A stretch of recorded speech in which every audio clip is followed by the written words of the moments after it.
Ranjana Nandana Bhajana Ranjana Yamuna Tira Vanachari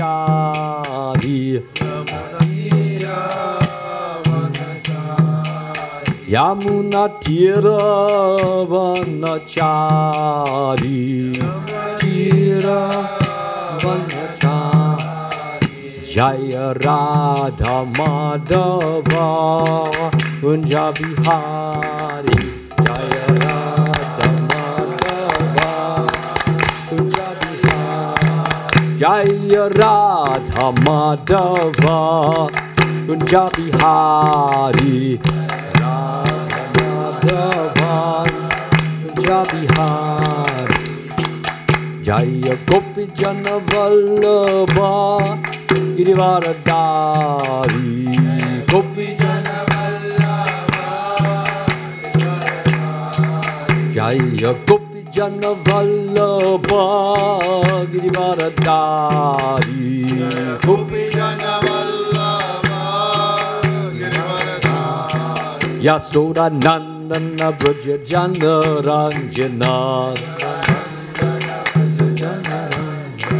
Yasoda Nandana Braja Jana Ranjana Nandana Braja Jana Ranjana Yamuna Tira Vanachari Yamuna Tira Vanachari Yamuna Tira Vanachari Tira Vanachari Hare Krishna Hare Krishna Krishna Krishna Hare Hare Hare Rama Hare Rama Rama Rama Hare Hare Hare Krishna Hare Krishna Krishna Krishna Hare Hare Hare Rama Hare Rama Rama Rama Hare Hare Hare Krishna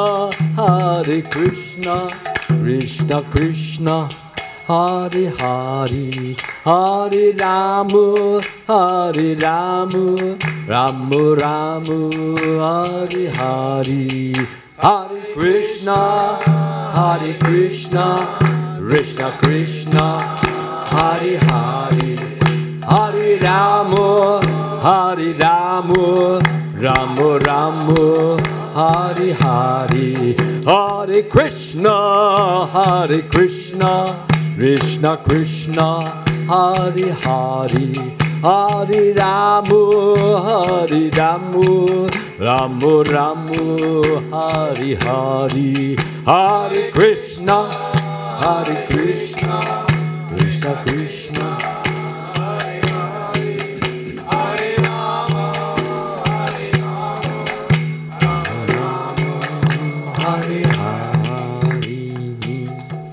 Jayam Vishnupad Paramahansa Parivajakacharya Astathura Sata Shri Srimad His Divine Grace A.C. Bhaktivedanta Swami Srila Prabhupada Ki Jai ISKCON Founder Acharya Srila Prabhupada Ki Jai Jayam Vishnupad Paramahansa Parivajakacharya Astathura Sata Shri Srimad His Divine Grace Srila Bhakti Siddhanta Saraswati Goswami Maharaj Ki Jai Anantagodi Vaishnava Vrinda Ki Jai Namacharya Srila Haridas Thakur Ki Jai Prem se kaho Shri Krishna Chaitanya Prabhu Nityananda Shri Advaita Gadadhara Sri Vasari Gauda Bhakta Vrinda Ki Jai Shri Shri Radha Krishna Gopa Gopinath Shamkun Radhakunda Giri Govardhana Ki Jai Vrindavan Dhamma Ki Jai Mayapur Navadip Dhamma Ki Jai Jagannath Puri Dhamma Ki Jai All glories to the assembled devotees. All glories to the assembled devotees. All glories to the assembled devotees. And all glories to Shri Shri Guru and Gauranga.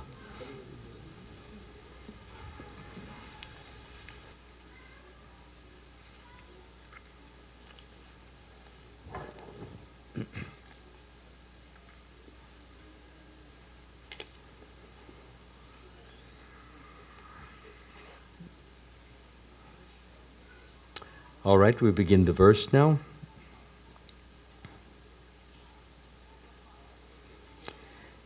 Yat karoshi yad ashnasi. Yad jahoshi dadasiyat. Yat tapasyasi konteya. Tat kurushva mad arpanam. Yat kuroshi yad ashnasi. Yad jahosi dadasiyat. Yat tapasyasi konteya. Tat kurushva mad arpanam. Yat kuroshi yad ashnasi. Yad jahoshi dadasiyat. Yat tapasyasi konteya. Tat kurushva mad arpanam. Please chant. Who would like to start it out? A few initiated devotees usually go first. Have a microphone you can.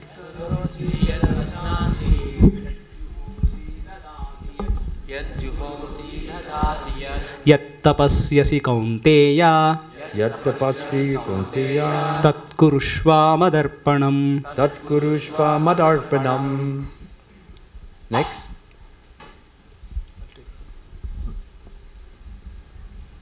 Don't be bashful.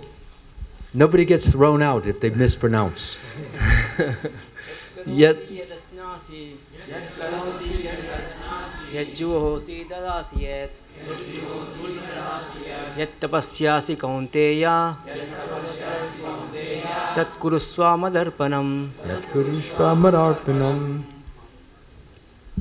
Yat karoshi yat ashnashi. Yat jigoshi dadasiyat. Yat tapasyasi kaunteya.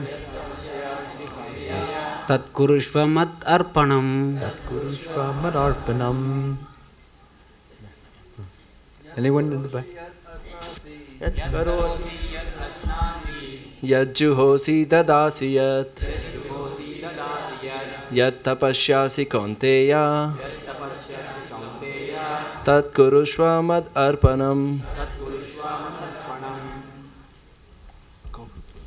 Yat karoshi yat ashnasi. Yat juhosi dadasiyat. Yat tapasyasi kaunteya. Tat kurushva madarpanam.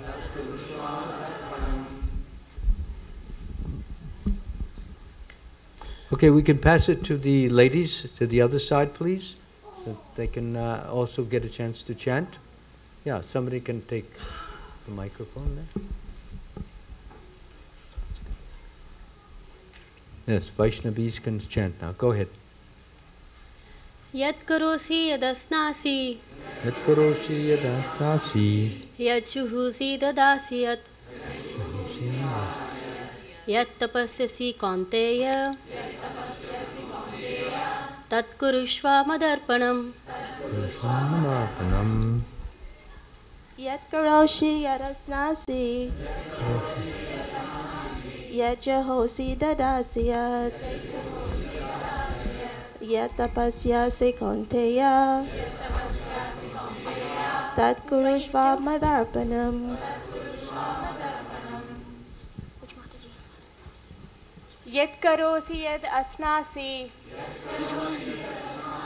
Yat juhosi dadasiyat. Yat tapasyasi kaunteya. Tat kurusva madarpanam.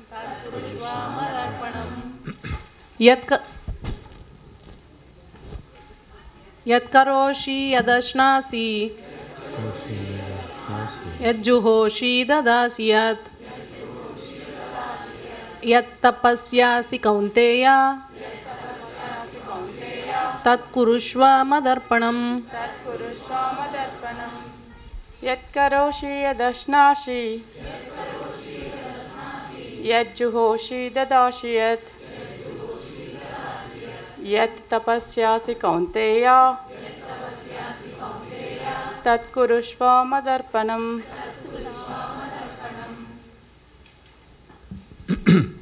Okay, we will do the translation now. So Krishna is speaking to Arjuna. As I said before, this is the 9th chapter and the 27th verse.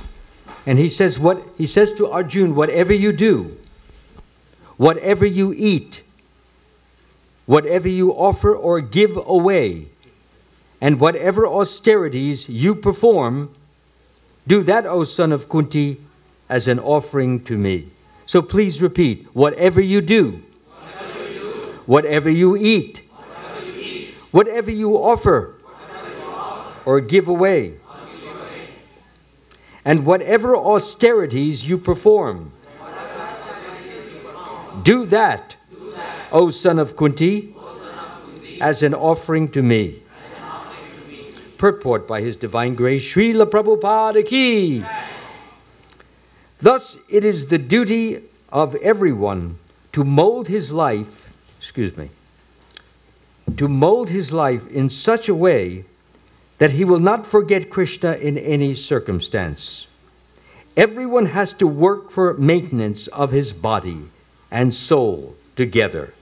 And Krishna recommends herein that one should work for him. Everyone has to eat something to live. Therefore, he should accept the remnants of foodstuffs offered to Krishna. And by remnants we mean what? Prasadam, yes.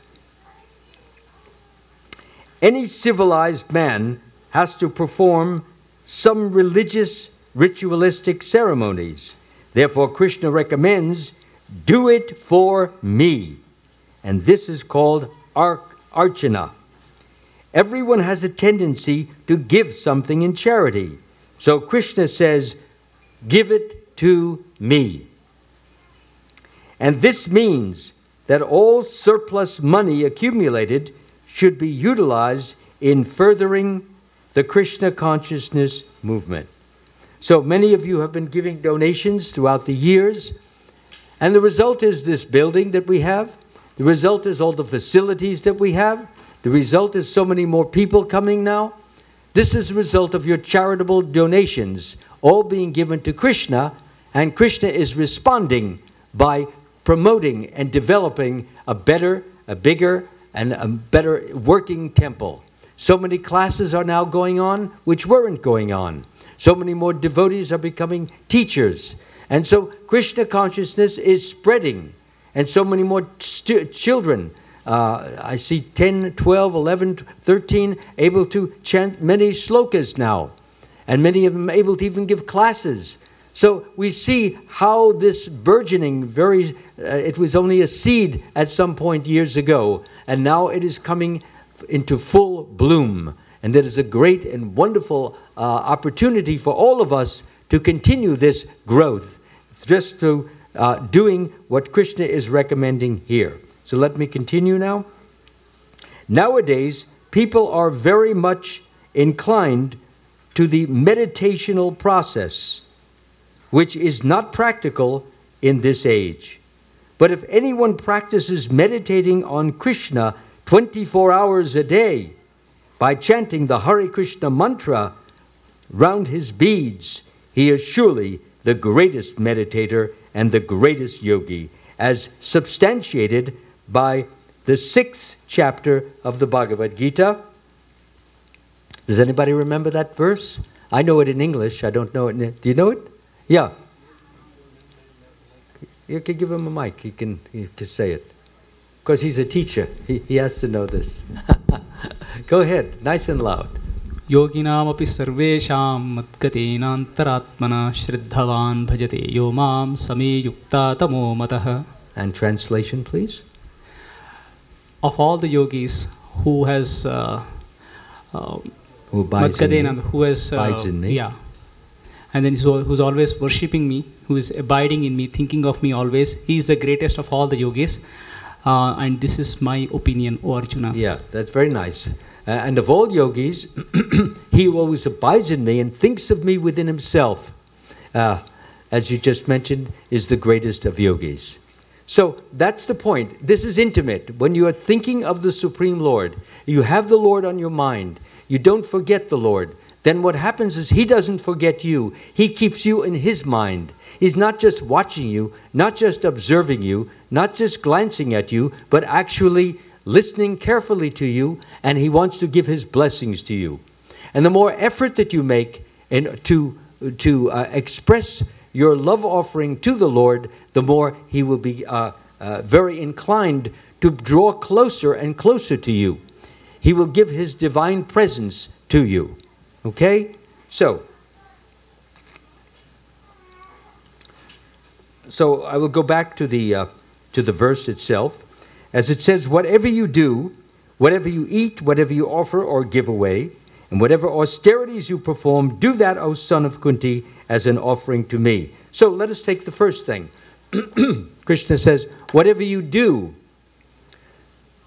So we're all doing something. You get up in the morning, you brush your teeth, you wash your face, you comb your hair, take your shower. These are things that you're doing.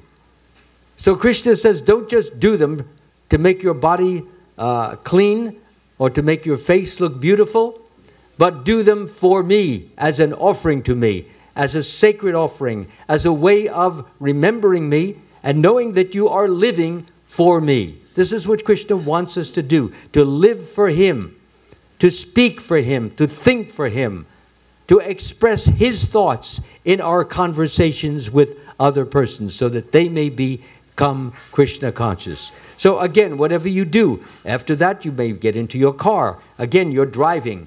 Who are you driving for? You drive for Krishna. You're His chauffeur, okay? You all should have a little picture of Krishna in your car someplace to remind you that this is whose car? It is Krishna's car, not your car. He gave you the money to buy it. And therefore, you are driving it for Him.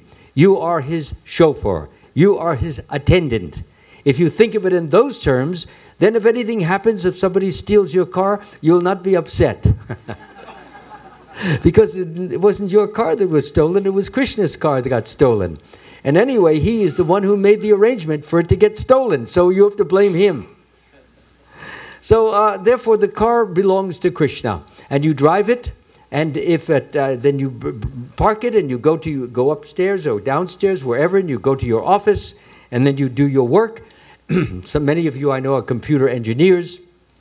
So before you even turn on the screen, before you boot up your computer, this computer belongs to Krishna. Everything I know about it has been given to me by Krishna. He's the master computer technologist. Actually, He's in charge of getting you the job. You'd be surprised the millions of things that He knows that He has not even revealed yet. We don't even know what will happen in 50 years, technologically speaking. It's absolutely amazing what is happening here. So therefore, Krishna has given us the knowledge. He reveals it to us.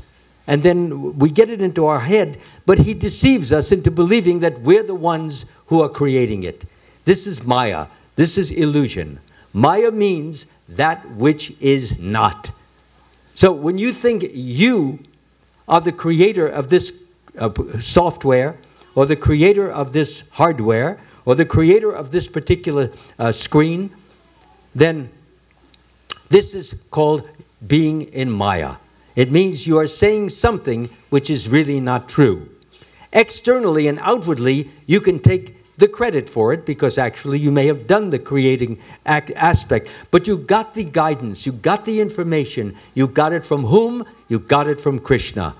And when you credit Krishna with what you have supposedly created, this is very good, because it means that you are detaching yourself from the normal tendency to attach yourself to something that you did. And I will go into why we attach ourselves, and I will also go into how we are to detach ourselves. Actually, the verse is quite clear on this particular point.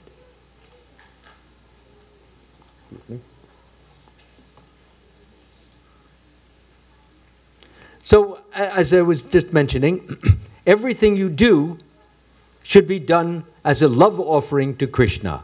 it is not only, this is for you, Krishna, but this is for you. You are helping me. You are guiding me. You are preserving me. You are protecting me. You are giving me everything I need in order to subsist and to survive. You've given me a nice home. You've given me a wife. You've given me children. All these things are coming from Krishna. He's feeding you. He's clothing you. He's sheltering you. He's doing all these things. So don't we owe him something? At least a word of thanks? So therefore, when we actually ascribe or attribute all these things to Krishna, we should also thank you, Lord. Say thank you, Lord, for giving me this mercy. There are many people today who have just as much brain power as you, but they are out of jobs. They're looking for work. There are some who are in parts of the world where they're not even working. So he has graced you all with this opportunity to earn his opportunity. If there's action going on over here on the floor, this is a distraction, please. Thank you. You can go up and talk to them. That would be the best way to do it. Thank you. So Krishna is giving all of this opportunity for all of us, and we must consider very carefully that he is the true boss. He is the one who is really paying us. He's the one who is enabling us, helping us in every which way so that we can go on with our service. So it says, whatever you do. It also says, whatever you eat. So the food, of course, comes from Krishna, does it not? If you don't have sunshine, there's no food. If you don't have air, there is no food. And if you don't have the proper kind of earth, there was no food. And if you don't have water, there will be no food. So Krishna is now, he's in charge of making sure that all these things are taking place. Of course, there are demigods who are his assistants, and they do the job, but he gives the order. Krishna is ultimately in charge of everything that is happening, and therefore we have a great obligation to thank him profusely for all the things that we have. Generally speaking, our tendency is to forget this, that Krishna is ultimately responsible. So he says, whatever you do, whatever you eat, whatever you offer.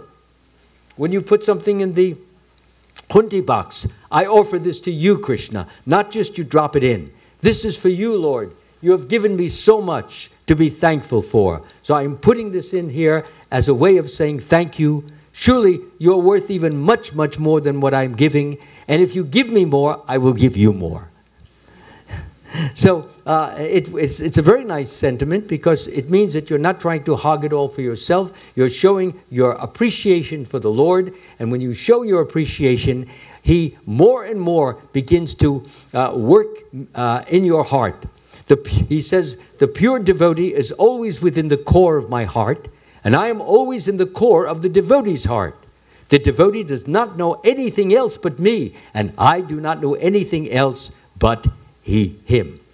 So the Lord, the more you perform this devotional service, the more you express your love to him, the more you show your appreciation to him, the more you make offerings to him, the more grateful he is. He doesn't need your offerings, but what he does need is your pure love. Why does he need your pure love? Because your pure love stimulates his pure love. And when his pure love is stimulated, he feels more bliss, more ecstasy, more happiness than he normally feels. So devotees are very useful and very helpful in the course of increasing Krishna's transcendental bliss. As I said, he's always happy. Krishna is not miserable. Krishna is not sad. Krishna does not get depressed. Krishna does not get dejected. Krishna really never gets even diseased. He's perfect. He's pure. But his happiness, his nourishment, his strength, his joy is in imbibing or tasting or swallowing the love offering that you make to him.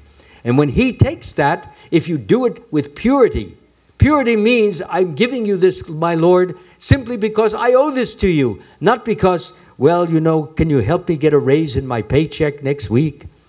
That's not the way to make an offering to Krishna. Or Krishna, I've got a bad cold. Can you get rid of my cold? Or Krishna, I have an infection in my knee. Can you get rid of this for me? He doesn't want, this is called conditional love. You're giving something with the idea that you want him or oblige him to give you something back. The best thing that you can ask for to get back is simply to be able to love him more and more and more.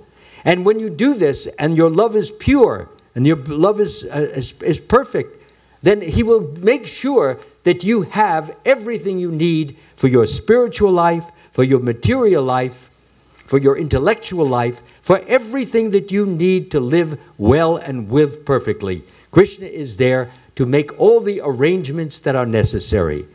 To those persons who ignore him, who disregard him, who have no thought about him, he just, as a witness, he watches them. He is the super soul in everyone's heart. There is the soul and there is the super soul. So the super soul is watching the soul, like two birds on a branch of a tree. One bird is eating all the fruits. He's not even aware of the super soul. And the other, the super soul, is watching him and telling him, don't eat so much. Don't eat so much. You're going to get attached to all that food. You're going to get sick. Be careful. But the living entity doesn't want to hear about it. It tastes too good. It's like that wonderful story in the Mahabharata in which this man, he's in the jungle and there's a big drop.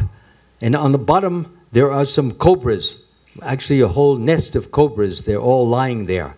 Deadly cobras. And there's a tree. And then on the tree, there's a big, long branch. And on the branch, there is a honeycomb. Okay, so the comb is hanging. And there's some honey dropping or dripping down from the honeycomb. And just above the honeycomb, which is attached to the branch of the tree, there are two rats. A black rat and a white rat. And the black rat and the white rat, they are chewing on the vine. Okay, so if they keep chewing and chewing, then the honeycomb will drop down into the big hole. So the man, he sees this big vine and he sees the honey dripping.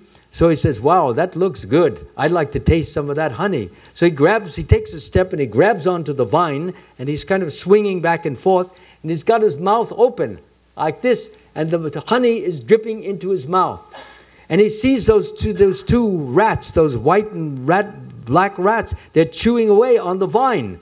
And he knows that, in 10, 15 minutes, he better get off, because what's going to happen is he's going to go down into the nest of cobras. And the cobras will have a nice meal of him. At least they'll certainly enjoy the taste of his blood when they get their fangs inside. So he's thinking, one more drop, just one more drop. And he gets that drop. That was so good. And again, he's looking at the... Now, I know I've got another 5 minutes. 5 more minutes. And again, he takes another drop. But he's deluding himself. He doesn't have 5 more minutes. He only has 1 more minute. But he's telling himself he's got 5 more minutes because he wants at least 50 more drops of honey. Because the honey tastes so good. And he just doesn't want to stop enjoying. And that is the nature of attachment. So again, he's taking and taking. He says, this will be my last. And then at that moment, the two rats, they chew that vine and he drops down into the cobra pit. So that's what the nature of attachment is all about. We are always tasting so much honey. We're eating this, we're eating that, and we become attached to the different pleasures of the food. So why is it that we want pleasure, so much food, pleasure? So we will go into this by understanding that we have all come originally from the spiritual world. We came from the eternal world, and in the eternal world, when we served Krishna, we were always happy. We were joyful. Why we were joyful? Because we were in touch with, we were connected with the Supreme Lord. As Krishna says in the Bhagavad Gita, one who is not connected with me in Krishna consciousness can have neither transcendental intelligence nor a steady mind, without which there is no possibility of peace. And how can there be any happiness without peace? So what happened in the eternal world, at some point in eternity, We decided that we no longer wanted to serve Krishna. We wanted to be served as a Krishna. We wanted to be like Krishna. So what does that mean? Krishna is a controller, Krishna is an enjoyer, and Krishna is the friend of all. So if we no longer want to serve Krishna, then we cannot stay in the eternal world. We have to come to a world in which we can become an enjoyer, a proprietor, a controller, and the friend of all. And that is the material world. So that's exactly what happened. We came from the eternal world. We were sent down here. And what happened is that the soul was covered over with material energy. And when the soul is covered over with material energy, it no longer feels the bliss of Krishna consciousness because it's out of touch with Krishna. It wants to be a Krishna. In other words, wants to enjoy through the tongue, through the eyes, the ears, the nose, the skin. It is always looking for more and more enjoyment. And it doesn't want to even think about Krishna because it wants to be a Krishna. So when that happens, what happens is that whatever pleasure we get is only a very temporary pleasure. You have it for a little while. For example, you sit down with the ice cream, you take 1, 2, 3, 4, 15, 20 gulps, and after a while it doesn't taste the way it originally did because the taste buds become fatigued, and then when that happens, you have to eat something else. So then you stimulate different taste buds, the salty taste buds or the sweet taste buds, whichever are being stimulated. And the result is that, of course, you have a little bit of pleasure and then the pleasure is gone. But the living entity wants to enjoy continuously. He has this remembrance. It's a vague remembrance. It's not a clear one. He knows that he should be always very happy, always joyful. And yet all the things of the material world are giving him always temporary happiness. And that temporary happiness is making him very frustrated. You have it and then it's gone. You have it and then it's gone. Now you want pleasure of the ear. Then you want the pleasure of the eye. Then you want the pleasure of the nose. And it keeps going on and on until it leads you into a very frustrated, despondent position. Many people, they have huge amounts of money, they have lots and lots of pleasure, but they're not happy. Because real happiness comes from within. It's in the heart. It does not come from sense pleasure or sense gratification. A liberated person is not attracted to material sense pleasure, but is always in trance. In trance meaning chanting the holy name, focusing upon the holy name. He's always in trance, enjoying the pleasure within. That pleasure within means Krishna is hearing that pure chanting and is responding to that pure chanting. And the way he responds is he responds with his love. And when he expresses his love to you, you feel that expression. And how do we feel it? We feel it in the form of ecstatic symptoms. When the soul is flooded with the love of Krishna, it feels transcendental bliss. So transcendental bliss may manifest itself as being stunned, for example. You can't even move for a few moments. You're so filled with ecstasy and happiness. Or you may perspire profusely. Or the hairs on your arms or your neck may go up. These are all ecstatic symptoms. Lord Chaitanya Mahaprabhu, you see in many different incidents, experience all of these different symptoms. Also, you may tremble, your hands tremble, or your lip may tremble like this. Or your voice chokes up. You can't talk. It's impossible. You can't get the words out. For example, Lord Chaitanya Mahaprabhu in the Jagannath festival, when he was trying to chant, Lord Jagannath, Jai, Jagannath, Jai, Jagannath, after a while, he couldn't say the words. He would say, you read it in the Chaitanya Charitamrita, Jagaga, Jagaga, Jaga, he couldn't say it because he was so flooded and filled and complete with ecstasy. So those are some. Also weeping. Tears may come flooding down the cheeks. In the case of Lord Chaitanya Mahaprabhu, he would squirt them out. They were going out. They were so intense. Persons were getting them on their face, getting them on their hands, or they were going on the floor and they were fighting to get those tears and to wipe them on their bodies or to drink them. because they wanted to have that close association with Lord Chaitanya Mahaprabhu, who, as we know, was the Supreme Lord acting as a devotee. And the devotee that he was feeling the sentiments of was Srimati Radharani. So weeping, and one may also lose complete consciousness. When that happens, you don't see anything around you. You don't see any faces. You don't see any people. What you see is what is going on inside you, your meditation. You see Krishna, you see Radha. And we have also evidences of this in the Chaitanya Charitamrita, where the Supreme Lord, as Lord Chaitanya Mahaprabhu, he was visualizing, he was seeing within himself all these wonderful pastimes. So the point, of course, is that as we become more and more advanced in Krishna consciousness, as our chanting improves, and chanting should be done with great attention, with great focus, with great feeling. There are different ways people chant, and it's unfortunate because they only get a very small fraction of the benefit that is available to them. For example, many people will just chant because it's something they were told to do, which is religious, which is spiritual, but they really don't have any feeling about it. Try to always remember, people ask me, well, how do I generate feeling?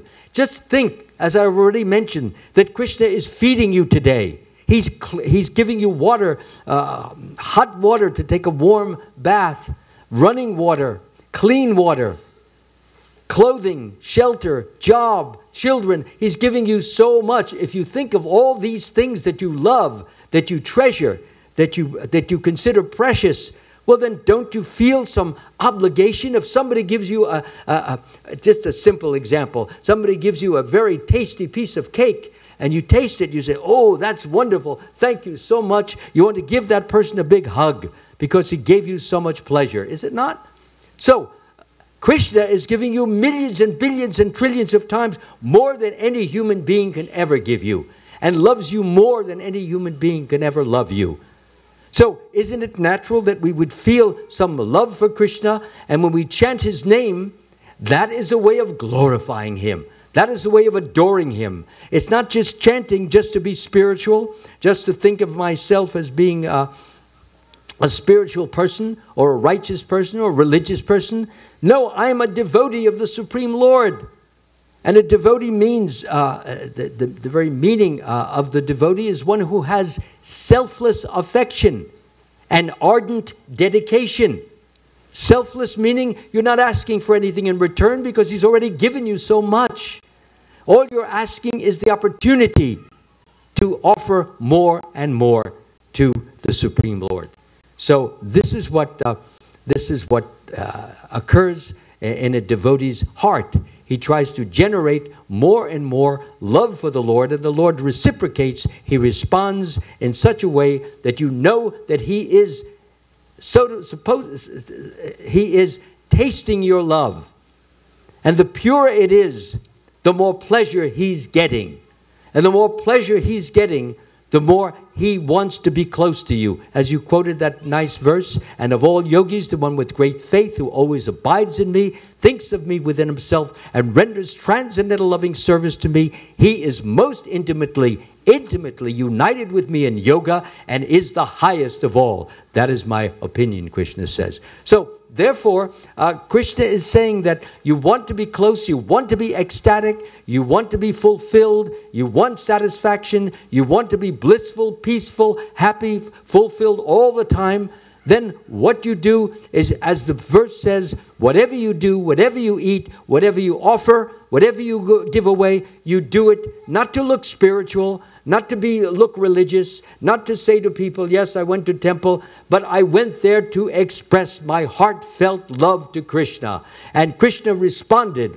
He gave me his heartfelt love, and I felt so joyful, I felt so satisfied, I felt thrilled within my whole being, and I want to share this with you so that you can do the same. This is the way to do it. So, if you're chanting, instead of chanting like a robot, just like Hare Krishna, Krishna Krishna, Hare Hare, Hare Rama, Rama Rama. This is good, but it's not good enough. It can be better, okay? So chanting just for the sake of chanting is not what we call really good devotional service. So therefore, I mentioned that we should be, there's too much noise going on in the background, so you have to stop the noise, otherwise I can't speak. Yeah, children can be taken out if they can't keep quiet. We've got a lot of activity going in the back room there.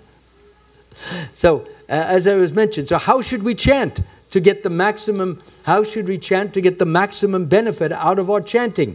First of all, you have to put your whole heart into it. Putting your whole heart into it, if somebody, if you want something very earnestly, very deeply, very intensely, then you don't just say, I would like that. No, I want that. I need it. I've got to have it. You've got to put some feeling into it. Hare Krishna, Krishna Krishna, Hare Hare, Hare Rama, Rama Rama, Hare Hare. Yes, that when you put your whole heart into it, Krishna hears it. He sees that you really mean what you say and say what you mean. He knows that you are very much wanting to associate with him personally. Then he reciprocates, he responds in such a way as to let you know that he's very much appreciative of what you are expressing to him in pure chanting. Sometimes persons just chant so fast that they don't even get the words out. They go, that's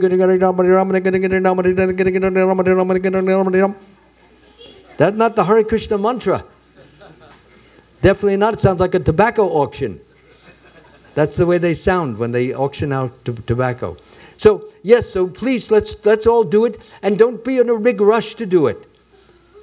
You know, it's not like you're trying to catch a train, you know, that, got to get there. It's do it, even if it takes longer, an extra half hour, but do it with your whole heart.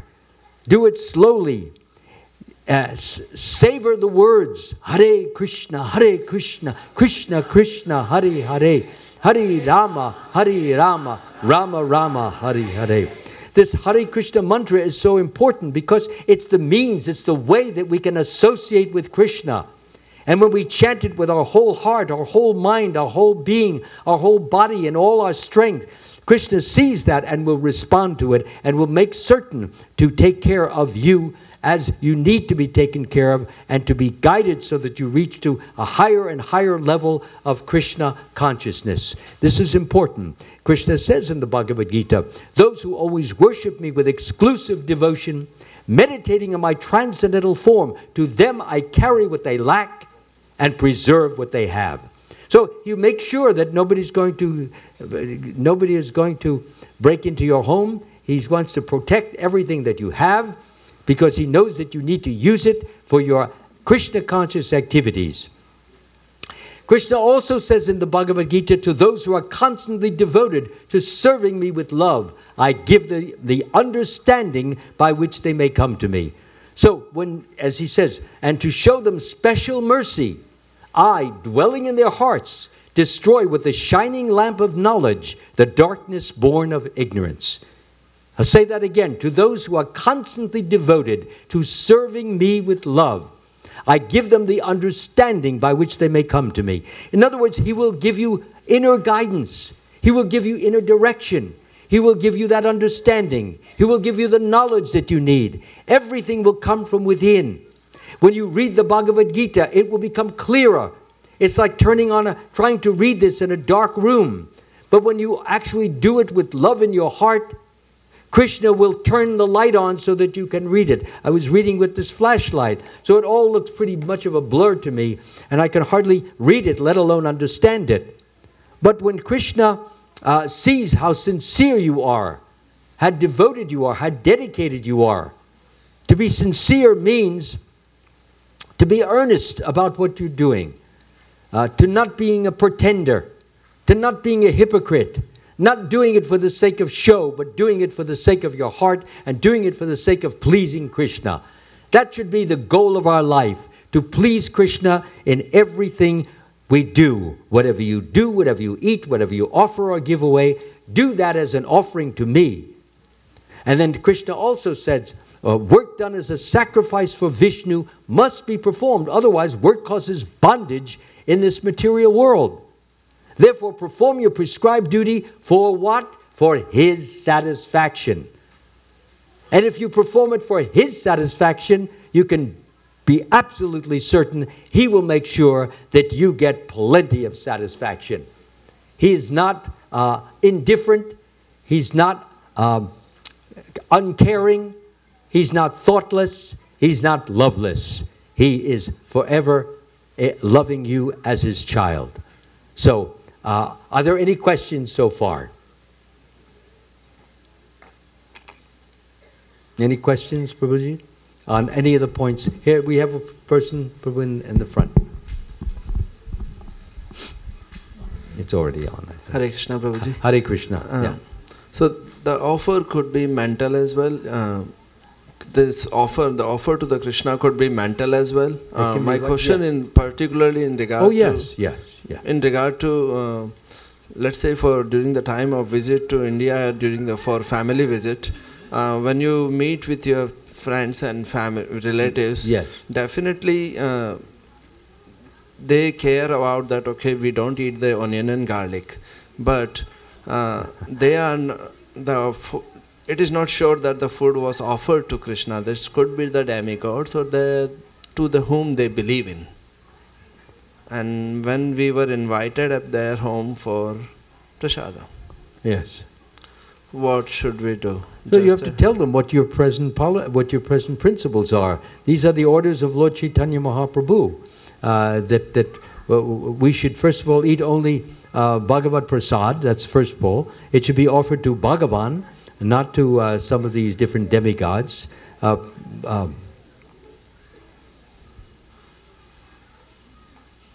Because it is mentioned that persons who are not so intelligent worship the demigods, and their fruits are limited and temporary. Those who worship the demigods go to the planets of the demigods, but my devotees ultimately reach my supreme planet. So if you want to reach the supreme planet, then you eat Bhagavad Prasad. This is very important. You have to explain it to them in a very nice way, in a gentle way, in a loving way, not in a way which makes you sound like a crazy fanatic. No, I don't want any of that. This is not. I'm a changed person. I'm not going to. No. Be very gentle, very warm, but and explain to them this is Krishna consciousness. This is what God wants, and therefore we take it. Even Lord Chaitanya's mother, she was not following Ekadasi for some time. So what he said to her is, "My dear mother, I ask one favor for you. Please, always honor the Ekadasi." Means no grains, no beans on the Ekadasi day. Next day you can take grains on the Dvadasi day. So she thought that was very wonderful that he had advised her. He was just quite young at that time. And he said, so she said, "Thank you very much. I will follow your instruction because it is very salutary. It is very beneficial." So they have to be made to understand that what you're doing, for example, you don't eat any meat. Not only that, garlic and onions and so forth, but because these things are, they don't have the what you call a very fragrant odor. They're not the best, and they're not pleasing to Krishna. So we want to do things which please Krishna. Okay, if you take it for yourself, there's one thing, but we don't offer it to Krishna. You see, we don't want to offer something that would be displeasing to Him. Therefore, that's what you need to do. You need to explain it in a very gentle way. And for example, I come here and my guests, when they prepare for me, I take mostly just fruits and vegetables. Maybe I will have some raw fruits, raw vegetables, raw nuts and seeds. Maybe some of that silk. I like almond milk. So they prepare it as the way I want it. They don't force me to eat what they eat. And I don't criticize whatever. They can eat whatever they like. Of course, my present hosts, they're all Vaishnava devotees, so they all eat, but they all eat foods which are offerable to Krishna. So that's a very, very important point. But I let them know in my email what I want, what I like, and because that's the most thing which is beneficial for me at this point in my life. Okay? So therefore, we need to be understanding. They need to understand your needs, and you need to also respect their needs. And they need to feel that when you ask for something which is not what they like, that you're not criticizing them. This is just your choice. It's your preference. And that you still respect them just as much as before. Okay? Any other questions? I'm sure there are plenty. Usually once the ball gets rolling, it doesn't stop. No more questions? Everybody is fully satisfied? Does everybody agree with what I said? You all agreed? Does everybody believe that Krishna is God? Yes. What did you say? Yes. What did you say? Yes. I believe you. Yes, Krishna is God, and I can tell. That's why you're not asking me questions. I always like to leave the assembly with a full sense of understanding. So I just want to give are you sure there's no other questions now? Okay, I'm just going to summarize the main points of tonight's talk, because I know some of you want to take prasadam. That we were all originally in the spiritual world. We decided to no longer serve Krishna, but to serve ourselves. So we were sent to this world. In this world, what we did is we become the enjoyer, we become the proprietor, the controller, and the friend of all, and we forget Krishna completely. As a result of everyone trying to be a lord in this world, the two lords get together and crash heads, and they get into fights. And so people are fighting. They fight in families. The families fight with families. Nations fight with nations. Wars begin only because of this idea, I want to be your Lord. I want to control you. I want to boss you. I want you to listen to me. You have to look up to me. You have to bow down to me. Stop that. No. So you have to bow down to me. So as long as we have this mentality, the result will be friction. The result will be antagonism. The result will not be peace. And in order to overcome this lordship mentality, to get rid of it, as the verse says, whatever you do, whatever you eat, whatever you offer, give away, do it for me. The more you will do things for Krishna, you will eat for Krishna, you will do things for Krishna, you will offer things to Krishna, whatever you happen to do. There are so many different forms of devotional service. For example, hearing about the Lord, chanting about the Lord, remembering Krishna, serving the lotus feet of the Lord, worshipping the Lord, offering prayers to the Lord, practical service to Krishna, friendly association with the Lord, and offering your body, your mind, and your words to the Lord. All these are different forms of loving devotional service. So on that note, I will thank you very much for coming tonight, and I hope I get the opportunity to see you again on my next visit.